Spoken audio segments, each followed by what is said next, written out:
Hello friends, welcome to my channel UPPCS with Chauhan. Guys, हम कल अपना चैप्टर नंबर 6 कर रहे थे, जो कि है प्रकाश। और ये हम फिज़िक्स कर रहे हैं, जो कि घटना चक्र की एक सीरीज़ चल रही है हमारी। तो हमने प्रकाश में क्या है पूरा जो हमारा ये नोट्स हैं वो हमने कंप्लीट कर लिए थे। और वीडियो थोड़ा सा लंबा हो गया था, इसलिए हमने क्या किया, क्वेश्चंस अभी रहने दिए। तो क्वेश्चन हम इस वीडियो में कंप्लीट करेंगे। तो क्वेश्चन नंबर 1 है, निम्न में से किस विकिरण में ऊर्जा प्रति क्वांटम सर्वाधिक होती है। देखिए, ऊर्जा उसमें सबसे ज़्यादा होगी जिसकी आवृत्ति सबसे ज़्यादा होगी। और आवृत्ति किसकी सबसे ज़्यादा होती है? जिसकी वेवलेंथ क्या होती है, सबसे कम होती है। वेवलेंथ इज डायरेक्टली, यानी कि ऊर्जा उसकी सबसे ज़्यादा होती है जिसमें आवृत्ति सबसे ज़्यादा होती है। आवृत्ति किसकी सबसे ज़्यादा होती है? जिसमें वेवलेंथ सबसे कम होती है। तो गाइस, आप इसमें देखिए वेवलेंथ किस में सबसे कम लग रही है। तो ये क्या 320, 200, तो 200 सबसे कम है। तो इसका आंसर हो जाएगा बी। तो गाइस, यही लिखा है। अब इसमें लिखा है सौर विकिरण निम्न में से किस परास में क्या होगी, दिखाई देती है। तो जो हमें लाइट जो दिखती है ना, वो किस परास की होती है? वो होती है 400 से 700 नैनोमीटर के बीच की होती है। तो गाइस, यही लिखा है कि किस सबका इसने रेंज लिख दी है। इसने लिखा है कि जो हमारे पास पराबैंगनी विकिरण होता है उसकी जो रेंज होती है वो होती है 100 नैनोमीटर से लेकर 400 नैनोमीटर। और दृश्य प्रकाश होती है 400 से 700 नैनोमीटर। अवरक्त विकिरण जो होता है, इन जो हम बोलते हैं इंफ्रारेड रेज बोलते हैं, वो उसकी होती है 700 से 10⁻6 नैनोमीटर तक होती है। और नैनोमीटर ये क्या होता है? आपका तरंग दैर्घ्य होता है, यानी कि वेवलेंथ होता है। तो गाइस, ये वाला क्वेश्चन हमारा रिपीट हो रहा है। इसमें इसने कहा है कि जो दृश्य प्रकाश है उसकी जो रेंज होती है वो क्या होती है? हमने देखा था 400 से लेकर 700 नैनोमीटर होता है। यहाँ पे उसके निकट यही एक है, हालांकि ये भी गलत है, बट उसके निकट यही है। तो आंसर होगा डी।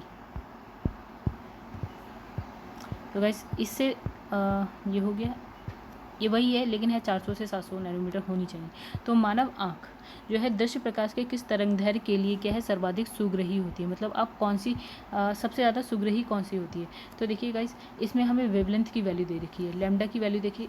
तो उसमें होता है 5500 एंगस्ट्रॉम। ये ए मतलब होता है एंगस्ट्रॉम, ठीक है। इसकी वेवलेंथ जो लैम्डा है उसकी इसका जो मात्रक होता है एंगस्ट्रॉम। तो मानव आँख दृश्य प्रकाश के लगभग 5500 से लेकर 5500 यानी कि 555 नैनोमीटर तक देख सकती है। गाइस, हमें पता है कि दृश्य प्रकाश की रेंज कितनी होती है? ये होती है 400 से 700 नैनोमीटर होता है। और उसे हम अगर एंगस्ट्रॉम में कन्वर्ट करते हैं तो ये बीच में जो होता है हमारा 555 नैनोमीटर जो है वो किसके बराबर होता है? एंगस्ट्रॉम में 5500 नैनोमीटर के बराबर होता है। तो गाइस, यही हमारा आंसर होगा, आंसर नंबर बी। ठीक है, ये हो गया क्वेश्चन नंबर 4। अब हम करेंगे क्वेश्चन नंबर 5। प्रकाश विकिरण की प्रकृति होती है, कैसी प्रकृति होती है? हमने कहा प्रकाश दो तरीके से मतलब व्यवहार करती है। अभी जब हमने पढ़ा था पिछली वीडियो में, तो तरंग की तरह भी करती है और किसकी तरह करती है? कण की तरह करती है। तो इसका आंसर हो जाएगा सी। तो इसमें लिखा प्रकाश के जो कुछ गुण हैं वो हमारे कैसे होते हैं? वो व्यतिकरण, कुछ गुणों जैसे कि व्यतिकरण हो गया, विवर्तन हो गया, ध्रुवण हो गया, ये प्रकाश की तरह व्यवहार करती है। अगर हम कण की तरह के तो विद्युत प्रभाव हो गया या कॉम्पटन प्रभाव हो गया। तो इससे आदि जो व्यवहार है ये माना जाता है कि प्रकाश जो ऊर्जा है वो छोटे छोटे पैकेट्स से मिलकर बना होता है। तो गाइस, इसमें लिखा प्रकाश सीधी रेखा में चलता प्रतीत होता है क्योंकि, देखिए गाइस, इसमें है क्योंकि जो प्रकाश की जो तरंगदैर्घ्य होती है ना वो बहुत ही छोटी होती है, इसलिए हमें लगता है जो प्रकाश है वो सीधी रेखा में चला है। प्रकाश का तरंगदैर्घ्य बहुत छोटा होता है, उसका जो विवर्तन होता है वो भी बहुत ही छोटा होता है विवर्तन, और जो हमारी आंखों से नहीं दिखाई देता है। मतलब अगर उसका जो पाथ है, यानी कि उसका जो मार्ग है, उसमें थोड़ा सा चेंजेस भी होता है तो वो हमें नहीं दिखता है, क्योंकि इसकी जो तरंगदैर्घ्य बहुत छोटी होती है। तो इसलिए प्रकाश हमें लगता है कि हमेशा सीधी रेखा में ही चल रहा है। फिर लिखा निम्नलिखित में से किसका वेग अधिकतम होता है? तो इसमें लिखा प्रकाश। हमने कहा प्रकाश का वेग सबसे अधिक होता है, और अधिक भी किस में होता है? निर्वात में सबसे ज़्यादा होता है, जो कि होता है 3 × 10⁸ मीटर पर सेकंड होता है सबसे अधिक, ठीक है। तो प्रकाश का वेग वैसे भिन्न भिन्न माध्यम में भिन्न भिन्न होता है, लेकिन सबसे ज़्यादा किस में होता है? आपका निर्वात में होता है। अब निम्नलिखित में से कौन सा कथन सत्य है? इसमें लिखा है कि प्रकाश का वेग क्या होता है? अधिक होता है। मतलब अभी तक में देखा गया कि जितनी भी चीज़ें चल रही हैं उसमें प्रकाश का वेग ही अधिक होता है। तो इसे आप आंख बंद करके इसका आंसर, और कितना होता है? 3 × 10⁸ मीटर पर सेकंड होता है, राइट, ये होता है। अब इसने क्या करा, इसने बता दिया कि कांच में कितना होता है, वायु में कितना होता है, या जल में कितना होता है, वही चीज़ जो हमने कल पढ़ ली है। तो इसमें हम टाइम वेस्ट नहीं करते हैं, वीडियो बड़ा हो जाता है, क्योंकि यही चीज़ हम पढ़ चुके हैं और बार बार एक ही चीज़ पढ़ने से कोई मतलब नहीं गाइस, ठीक है गाइस। तो हम आगे बढ़ते हैं। अब लिखा है प्रकाश का जो शून्यावकाश में वेग अनुमानता है। शून्यावकाश का मतलब होता है जहाँ पे आपका निर्वात हो, जहाँ पे वायु ना हो, ठीक है। तो हम जानते हैं कि इसका आंसर है, सॉरी ये नहीं है, एक्चुअली ये तो है 10⁻10 लिखा है। तो यहाँ पे है हमारा 3 × 10⁸ मीटर्स पर सेकंड, और ये क्वेश्चन हो रहा है रिपीट, ठीक है। आगे बढ़ते हैं, प्रकाश की गति कितनी होती है, फिर ये वही क्वेश्चन है जो कि हमारा हो रहा है रिपीट। आगे बढ़ते हैं, अब लिखा प्रकाश का वेग अधिकतम होता है, हम जानते हैं किस में होता है, निर्वात में होता है। फिर हमारा क्वेश्चन रिपीट हुआ है। बस आगे बढ़ते हैं, जब कोई क्वेश्चन रिपीट हो रहा हो उस पर बहुत ज़्यादा ध्यान नहीं देना चाहिए, बिकॉज कोई फ़ायदा नहीं, टाइम वेस्ट होता है। प्रकाश की गति किसके बीच से जाते हुए न्यूनतम होती है, सबसे कम कहाँ होती है। देखिए गाइस, हमने पूरा एक देखा था जिसमें सबसे ज़्यादा होती है निर्वात में, उससे कम होती है आपकी, सॉरी, सबसे ज़्यादा होती है निर्वात में, उससे कम होती है जल में, उससे कम होती है कांच में, उससे सबसे कम होती है वायु में, ठीक है। तो नहीं गाइस, एक बार आप लोग सबसे गाइस यहाँ तो सबसे ज़्यादा, फिर हमारी होती है उससे कम, उससे कम और उससे कम, सबसे कम होती है हमारी कांच में। तो इसमें लिखा है सूर्य के प्रकाश को धरती की सतह पर पहुंचने में लगने वाला समय कितना होता है। गाइस ये क्वेश्चन इंपॉर्टेंट है, आ जाता है। तो इसका आंसर है इतना, ठीक है। ये वैसे होता है 8 मिनट 16 सेकेंड। तो टोटल अगर हम सेकंड में देखें तो ये रहा 499 सेकेंड। अब लिखा है सूर्य से पृथ्वी तक जो है प्रकाश पहुंचता है, कितनी देर में पहुंचता है, 8 मिनट, ठीक है। अप्रॉक्स वैल्यू लिखी है, पूरी नहीं लिखी, तो ये है 8 मिनट 16 सेकेंड। तो सूर्य का प्रकाश पृथ्वी का कितनी देर में पहुंचता है, फिर वही क्वेश्चन है 8 मिनट में, ठीक है गाइस। आगे बढ़ते हैं, फिर लिखा है प्रकाश तरंगों के वायु से कांच में जाने पर जो चर प्रभावित होता है। देखिए फिर से एक हमने पिछली वीडियो में देखा था कि कौन सा चर यानी कि कौन सी वैल्यू प्रभावित नहीं होती है, ठीक है। हमें बस ये पता है कि आवृत्ति प्रभावित नहीं होती है, ठीक है। आवृत्ति प्रभावित नहीं होती है, आवृत्ति प्रभावित नहीं होती है, आवृत्ति प्रभावित नहीं होती है। इसने पूछा है कौन प्रभावित होता है, तो इसका आंसर हो जाएगा तरंगदैर्घ्य और क्या है, वेग। जब प्रकाश एक माध्यम से दूसरे माध्यम में जाता है तो निम्न में से क्या अपरिवर्तित रहता है, मतलब क्या नहीं चेंज होता है। तो हमें पता है आवृत्ति चेंज नहीं होती है। अब लिखा जब प्रकाश की किरण सघन माध्यम से विरल माध्यम में गमन करती है तो क्या होता है। तो गाइस सीधे देखते हैं आंसर। इसमें लिखा है इसमें जो है प्रकाश की जो चाल है बढ़ जाती है। अब देखिए वही चीज़ है, हमने कहा जब सघन माध्यम से विरल माध्यम में जाती है तो जो प्रकाश की किरण होती है वो अभिलंब से दूर जाती है, अभिलंब से दूर चली जाती है, ठीक है। तो वही लिखा है अभिलंब से दूर चली जाती है, ठीक है, दूर जाती है और प्लस उसकी जो चाल है वो बढ़ जाती है। तो यही लिखा है इसमें, आप इसे पढ़ लीजिएगा। अब लिखा है निम्नलिखित ऊर्जा रूपांतरणों में से किसके द्वारा प्रकाश संश्लेषण की क्रिया संपादित होती है। तो इसमें प्रकाश संश्लेषण की क्रिया किसके द्वारा होती है, इसमें तो मतलब जो प्रकाश संश्लेषण में जो प्रकाश किरण है वो किस में कन्वर्ट होती है, तो प्रकाश से रासायनिक ऊर्जा में होती है, प्रकाश से रासायनिक ऊर्जा में होती है। लिखा है प्रकाश संश्लेषण एकमात्र ऐसा जैविक प्रक्रिया है जिसमें अत्यधिक मात्रा में जो है सूर्य के प्रकाश की ऊर्जा को हम क्या करते हैं, रासायनिक ऊर्जा में बदलते हैं, ठीक है। अगर हम उसकी पूरी फॉर्मूले की बात करते हैं तो इसमें है 6 कार्बन डाइऑक्साइड की ज़रूरत होती है, हमें जल की ज़रूरत होती है, हमें प्रकाश की ज़रूरत होती है, और हमें किसकी, पर्णहरित यानी कि जो पौधे में होता है उसकी ज़रूरत होती है। अब जब हम इन सबको यूज़ करते हैं तो हमें क्या मिलता है, ग्लूकोज मिलता है, ठीक है, यानी कि कार्ब्स मिलते हैं, मतलब जो भी है भोजन मिलता है, ठीक है। और उसके साथ साथ हमारे पास क्या मिलता है, हमें ऑक्सीजन इसमें से निकलती है, और जल मिलता है, और पर्णहरित, ये सारी चीज़ें मिलती हैं, ठीक है। प्रकाश संश्लेषण की क्रिया की बात हो रही है। तो प्रकाश सजावट एवं विज्ञापन के लिए विसर्जन नली में प्रयुक्त होने वाली गैस, यानी कि जो हमारे पास विसर्जन नली होती है उसमें हम कौन सी गैस यूज़ करते हैं, नियॉन गैस यूज़ करते हैं। आइए देखें क्या, जो लैंप होता है, ठीक है, विसर्जन लैंप हो गया, या ट्यूबलाइट्स होती हैं उसमें हम कौन सी गैस यूज़ करते हैं, उसके अंदर करते हैं नियॉन गैस यूज़ करते हैं बल्ब में, ठीक है। साबुन के पतले झाग में चमकदार रंग का बनना किस घटना का परिणाम होता है। तो गाइस इसका आंसर है ए, यानी कि बहुलित परावर्तक और व्यतिकरण। गाइस इसे पढ़ते हैं थोड़ा सा। साबुन के पतले झाग में चमकदार रंग का बनना बहुलित परावर्तन और व्यतिकरण का परिणाम होता है जब किसी परादृश्य पतली परत पर श्वेत प्रकाश आपतित किया जाता है तो परत के दोनों पृष्ठों से परावर्तित और क्या है, अपवर्तित प्रकाश किरणों में व्यतिकरण यानी कि इंटरफेरेंस होता है, और इस परिघटना में क्या होता है, परिणामतः वह परत चमकदार दिखाई देने लगती है। इसमें लिखा है पूर्ण आंतरिक परावर्तन यानी कि टोटल इंटरनल रिफ्लेक्शन। जब प्रकाश, ठीक है, क्या होता है, ठीक है, मतलब कब होता है,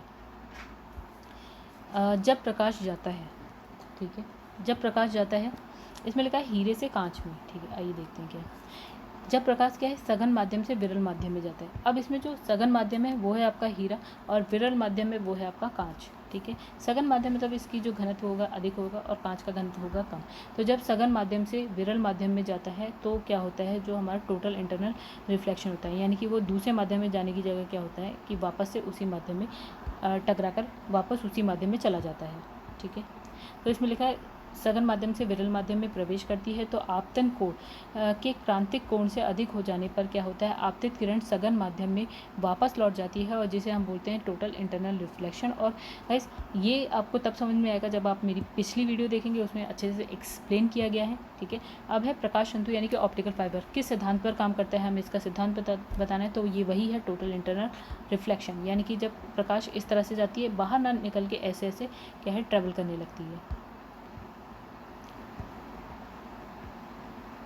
लिखा है कि प्रकाश तंतु यानी कि ऑप्टिकल फाइबर सिलिका यानी कि कांच, सिलिका या प्लास्टिक से निर्मित अत्यधिक पतली बेलनाकार खोखली नली होती है।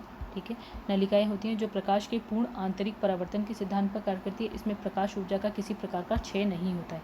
ठीक है, अब इसमें लिखा है प्रकाश, ये भी देखिएगा इस ये भी वही क्वेश्चन है, आंसर है टोटल इंटरनल रिफ्लेक्शन। ये भी हमारा रिपीट हो रहा है, हमने आर लिख रखा है। ठीक है, इसमें लिखा है तंतु प्रकाशीय संचार में यानी कि ये भी ऑप्टिकल फाइबर में संकेत किस रूप में जाते हैं। ठीक है, ऑप्टिकल फाइबर में लाइट के रूप में जाते हैं यानी कि तरंगों के रूप में जाते हैं। ठीक है, तो इसमें वही है और कुछ नया नहीं। अब गाइस ये वाला क्वेश्चन है, इसमें लिखा है तंतु प्रकाशीय पूर्ण जो है टोटल इंटरनल तंतु प्रकाशीय क्या होता है, ऑप्टिकल फाइबर।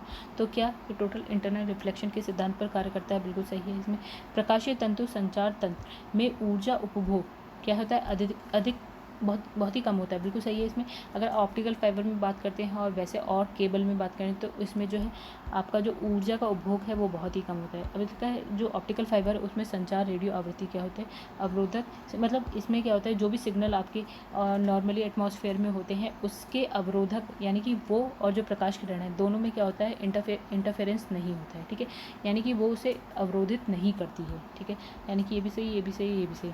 चलो इसका आंसर है हमारा ए यानी कि 1 2 3। और इसमें लिखा है भारत में जो प्रकाशीय तंतु यानी कि ऑप्टिकल फाइबर के निर्माण में रिलायंस उद्योग समूह क्या है, सन्नद्ध है। ठीक है, आइए देखते हैं।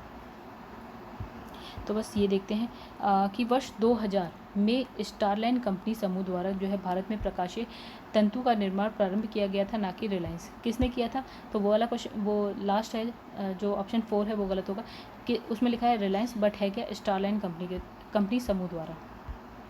अब लिखा है मरीजों के पेटों के अंदर का परीक्षण करने हेतु डॉक्टर द्वारा प्रयुक्त जो एंडोस्कोप है, एंडोस्कोप निम्नलिखित में से किस सिद्धांत पर काम करता है। तो गाइस इसका आंसर है प्रकाश का सकल आंतरिक परिवर्तन, वही चीज़ है हमारा सकल आंतरिक परिवर्तन। ठीक है, एक एंडोस्कोप है। एंडोस्कोप क्या होता है वैसे, अब इसके बारे में पढ़ लेते हैं। एंडोस्कोप एक चिकित्सीय उपकरण है, इसे कैमरे का प्रकार कहना गलत नहीं है, गलत होगा। ठीक है, ये कैमरे का प्रकार नहीं। इसमें क्या एक लंबी पतली लचीली नली होती है जिसे प्रकाश और एक वीडियो कैमरे की व्यवस्था होती है। इसमें क्या होती है, प्रकाश की और एक वीडियो कैमरा लगा होता है। तो इसका उपयोग हम क्या करते हैं, चिकित्सक क्या करते हैं, मानव शरीर के आंतरिक भागों का चित्र लेने के लिए करते हैं। तो इसे मानव के प्राकृतिक छिद्रों यानी कि मुंह से, नाक से, कहीं से भी शरीर के अंदर डालते हैं और अंदर के जो आंतरिक भाग है उसका चित्र हम लेते हैं। किसकी हेल्प से लेते हैं, एंडोस्कोप की हेल्प से लेते हैं। फिर लिखा है मृग मृच्छिका। ठीक है, क्या है का कारण क्या होता है, देखिए इसका कारण क्या होता है, इसमें प्रकाश का पूर्ण आंतरिक परावर्तन होता है। अब मृग मृच्छिका होती क्या है, ठीक है, इसमें बहुत कुछ लिखा है, हम इसे समझा देते हैं ऐसे ही। ठीक है, अब देखिए क्या होता है, हमें पता है कि जो टोटल इंटरनल रिफ्लेक्शन होता है वो कब होता है, जब वस्तु जो है सघन माध्यम से विरल माध्यम में जा रही होती है। ठीक है, यानी कि सघन माध्यम से किस में जाती है, विरल माध्यम में जाती है, तब हमें ऐसा फील होता है कैसा ये मृग मृच्छिका फील होता है। यानी कि आपने देखा होगा जब आप कार से जा रहे होते हैं तो बहुत दूर सड़क पे आपको लगता है कि पानी गिरा होता है। ठीक है, वो सच नहीं होता है लेकिन आपको ऐसा लगता है, वो यही चीज़ होती है मृग मृच्छिका। ठीक है, आप रेगिस्तान में है, रेगिस्तान में आपको लगता है कि थोड़ी बहुत दूरी पे आपको लगेगा कि नीचे क्या है, पानी है और सपोज़ कोई पेड़ है तो उसकी परछाई आपको उसमें दिखने लगती है। तो ये भी वही होता है मृग मृच्छिका। अब इसमें होता क्या है, इसका एक कॉन्सेप्ट है, पूरा कॉन्सेप्ट क्या है, सपोज़ कि एक पेड़ है, देखो क्या होता है गर्मी के टाइम में क्या होता है कि जो सड़क होती है वो बहुत ज़्यादा गर्म हो गई, सपोज़ कि जो रेत है बहुत ज़्यादा बहुत गर्म हो गई, ठीक है। गर्म होने की वजह से इसके आसपास की वायु क्या होती है आपकी गर्म हो जाती है, लेकिन जो ऊपर की वायु है वो ठंडी रहती है, ठीक है, ठंडी ही रहती है। तो अगर जब वायु गर्म होती है ना तो क्या हो जाती है विरल, विरल, और जब वायु ठंडी रहती है तो वो हो जाती है सघन, सघन, ठीक है। अब कोई पेड़ खड़ा है सपोज, तो उसकी ऐसे करके इमेज ऐसे करके नीचे जाती है, तो जब नीचे जाएगी तो हमने कहा सघन से विरल माध्यम में जाती है। हमारा जो टोटल इंटरनल रिफ्लेक्शन होता है वो कब होता है, जब किरण जो है सघन से विरल माध्यम में जाती है। और जब हम देखते हैं कि ये विरल माध्यम हो गया, ये सघन, ऊपर वाला सघन है और उसके नीचे वाला जो है हमारा विरल माध्यम है, ठीक है।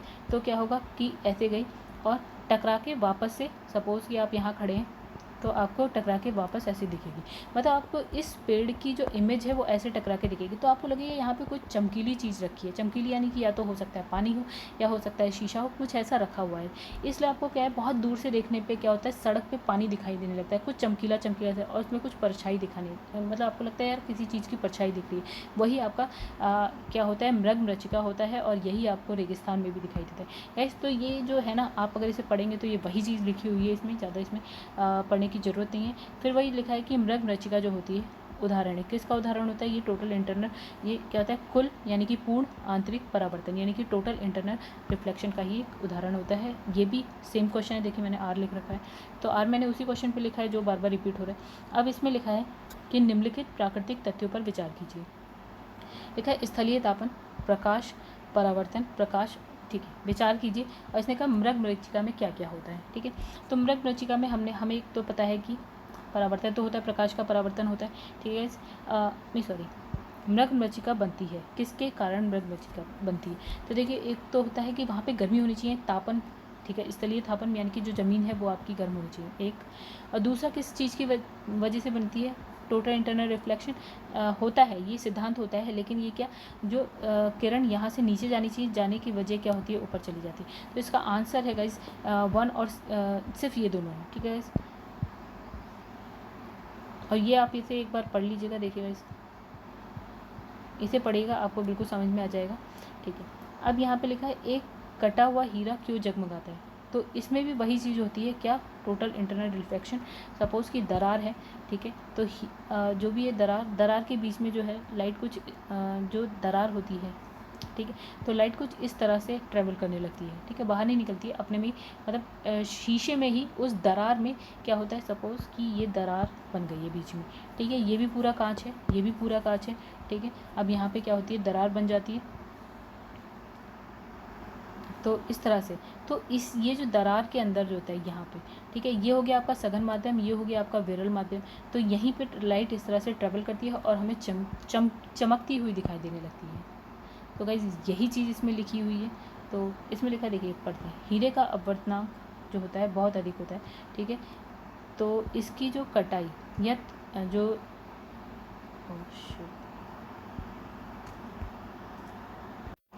दोस्तों फिर से ये क्वेश्चन देखते हैं। इसमें लिखा है एक कटा हुआ हीरा क्यों जगमगाता है, इस व्याख्या देखते हैं। इसमें लिखा है हीरे का अपवर्तनांक कुछ अधिक होता है और इसकी जो कटाई या तराशी इस प्रकार की होती है कि कोई प्रकाश किरण यदि उसके अंदर चली जाए तो क्या है, वो बाहर नहीं निकल पाती है और उसमें बार बार क्या होता है, रिफ्लेक्ट अंदर ही अंदर क्या होती है, ट्रैवल करने लगती है। इसको हम बोलते हैं पूर्ण आंतरिक परावर्तन कहते हैं। और इस प्रकार कई बार जो है किरणों का पूर्ण आंतरिक परावर्तन होने से हीरा क्या होता है, चमकने लगता है, ठीक है गाइज। ये हो गया आपका रिपीट क्वेश्चन, आगे बढ़ते हैं, आप पढ़ लीजिएगा एक बार, ठीक है। हाँ, एक चीज़ देखते हैं, जो क्रांतिक कोण होता है वो होता है इसका 24 डिग्री, ठीक है। उसके बाद क्या होता है, आपका पूर्ण आंतरिक परावर्तन हो जाता है, ठीक है। एक कटा हुआ हीरा, फिर वही क्वेश्चन है, रिपीट हो रहा है गाइज, आगे बढ़ते हैं। फिर ये रिपीट हो रहा है क्वेश्चन गाइज, आप पढ़ सकते हैं इसको, ठीक है, आगे बढ़ते हैं, ठीक है। अब लिखा है हीरा, इसमें लिखा है यहाँ पे हीरा अपने ही आकार के अनुकारी कांच में अधिक झिलमिलाता है और हीरे के अपवर्तनांक कांच के अपवर्तनांक से कम होता है गाइस।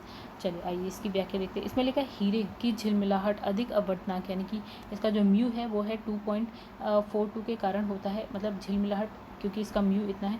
परिणाम स्वरूप क्या होता है, इसका जो क्रांतिक कोण होता है कम होता है, ठीक है। इसके विभिन्न बिंदुओं से प्रकाश का पूर्ण आंतरिक परावर्तन होता है और यही कारण है कि जो हीरा है अपने ही आकार के अनुकारी कांच से अधिक झिलमिलाता है, और जबकि जो कांच का अपवर्तनांक होता है वो हमारा कितना होता है, कम होता है, ठीक है, कम होता है, यानी कि इस वाले से कम होता है।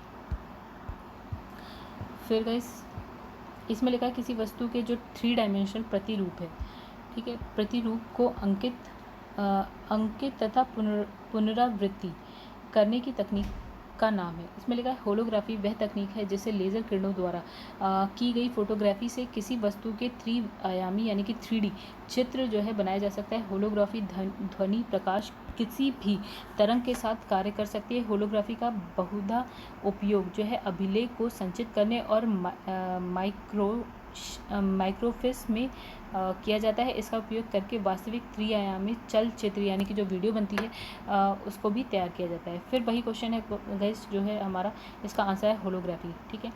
तो ये वही है, रिपीट हो रहा है क्वेश्चन। आगे बढ़ते हैं हम लोग। तो गाइस ये जो है आपका थोड़ा सा डिफरेंट क्वेश्चन है, नहीं, इसमें लिखा है एक इलेक्ट्रॉनिक पुंज को फास्फोरस कोडेड पट्टे पर फोकस कर प्रतिबिंबों को पर्दे पर जनित करना कहलाता है। क्या कहलाता है इसको बोलते हैं रोस्टर स्केल, ठीक है। एज या पर जो RCT है यानी कि कैथोड रे ट्यूब मॉनिटरों में होता है। ये क्या होता है, रोस्टर स्कैन होता है। तो इसमें क्या होता है, इलेक्ट्रॉन गन के द्वारा इलेक्ट्रॉन पुंज को प्रक्षेपित किया जाता है। फिर रमन प्रभाव, देखिए सब रमन प्रभाव का प्रकाश की उन किरणों से संबंध है जो आर पार जाती है। गाइस रमन एक तो किसके नाम पे है, CV रमन के नाम पे है रमन प्रभाव। तो रमन प्रभाव के अनुसार एकल तरंगदैर्घ्य प्रकाश किरणें जब किसी भी परादर्शक माध्यम जैसे ठोस हो गया, गैस हो गया या द्रव हो गया से गुजरती हैं तो उसकी प्रकीर्णित किरणों का अध्ययन किया जाता है। तो उसमें मूल प्रकाश की किरणों के अतिरिक्त स्थिर अंतर पर बहुत कम तीव्रता की किरणें भी उपस्थित होती हैं और इन किरणों को ही बोलते हैं हम रमन किरणें, ठीक है। ध्वनि के पुनरुत्पादन के लिए एक CD ऑडियो प्लेयर में प्रयुक्त होता है। क्या यूज़ करते हैं हम, लेज़र बीम यूज़ करते हैं। तो इसमें लिखा है CD ऑडियो प्लेयर में प्रयुक्त लेंस पराबैंगनी लेज़र प्रकाश को उत्सर्जित करता है जो CD की चमकदार सतह से परावर्तित होकर ध्वनि उत्पन्न करता है, ठीक है। क्वेश्चन नंबर 44 है, जब एक CD ऑडियो और वीडियो प्रणालियों में प्रयुक्त होने वाली कॉम्पैक्ट डिस्क सूर्य के प्रकाश में देखी जाती है तो इंद्रधनुष के समान रंग दिखाई पड़ते हैं। इसकी व्याख्या की जा सकती है। इसकी व्याख्या देखते हैं हम लोग। इसमें लिखा है ऑडियो और वीडियो प्रणाली में प्रयुक्त होने वाली कॉम्पैक्ट डिस्क में सतह पर सुरक्षात्मक जो होती है लेज़र कोटिंग होती है, लेकर कोटिंग होती है जो कि टिन फिल्म की भांति होती है और परावर्तन और विवर्तन की परिघटना के लिए जिम्मेदार होती है। यही CD को सूर्य के प्रकाश में देखने पर इंद्रधनुषीय रंग दिखाई देता है। तो गाइस ये इसमें लिखा है दीर्घ तरंगदैर्घ्य वाले प्रकाश का प्रकीर्णन लघु तरंगदैर्घ्य वाले प्रकाश के प्रकीर्णन से कहीं अधिक होता है। और फिर लिखा है इसकी जल में दृश्य प्रकाश की गति निर्वात में गति की 0.95 गुना होती है। रेडियो तरंगें द्रुत गामी दोलायमान वैद्युत धाराओं से उत्पन्न होती हैं।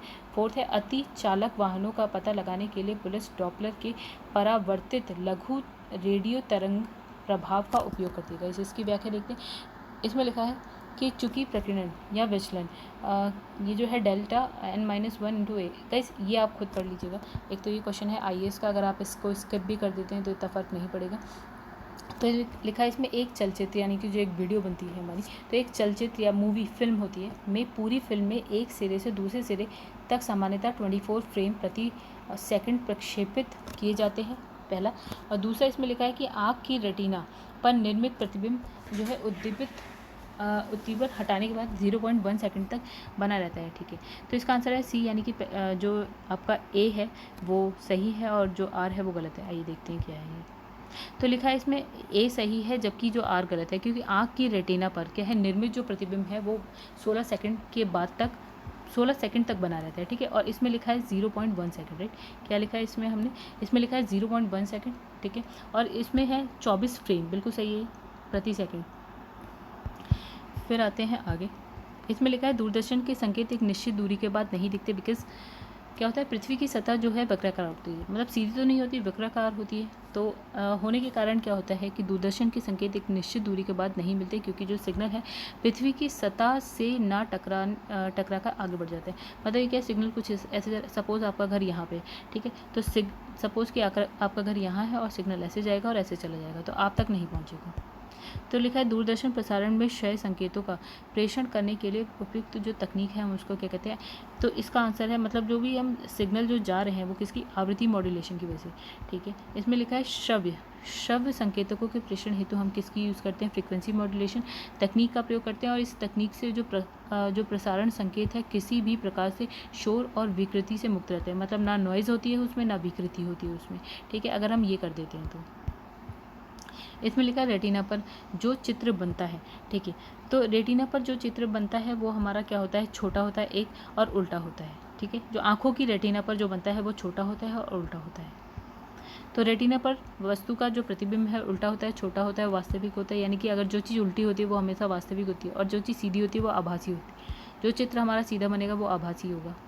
तो इसमें प्रतिबिंब बनने का संदेश दृश्य तंत्रिकाओं द्वारा मस्तिष्क तक पहुंचता है और वस्तु हमें दिखाई देने लगती है। यद्यपि रेटिना पर बना वस्तु का प्रतिबिंब उल्टा होता है, लेकिन जो अनुभव के आधार पर यह हमें कैसा दिखता है, सीधा दिखता है।